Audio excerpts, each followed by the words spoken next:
This is the Milwaukee Road Rocky Mountain Division. It's between Alberton, Montana and Avery, Idaho. It's the electrified division. Back in 1974, I'm modeling May and June of 1974.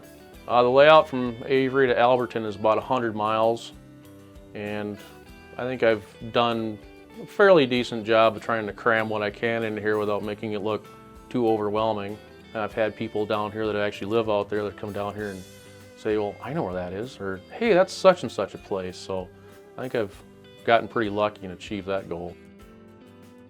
One of the things that drew me to modeling this area was the trestles. You know, at first you see a picture of one, okay, that's pretty neat, but then you start looking into it deep and it's like, well, there's a bunch of them. And then you want to start tearing it apart. You want to get into each and every individual trestle. Then you get some history behind it.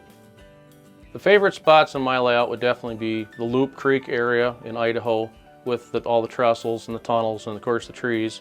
The trees are commercially available. I get them and I do some modification to them. The big thing would be to sprinkle ground foam over it and lighten them up a little bit because they're in the sunlight. You know, do the hairspray thing and lighten them up. And I think I've achieved the color. Of course, you got shadows and everything that come into play, but I think I've done a pretty decent job there.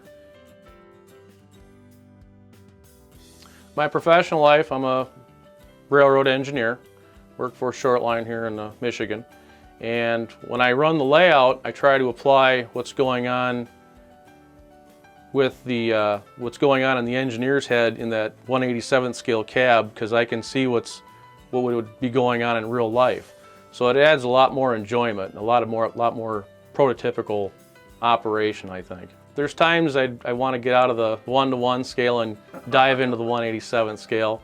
One will actually release pressure from the other.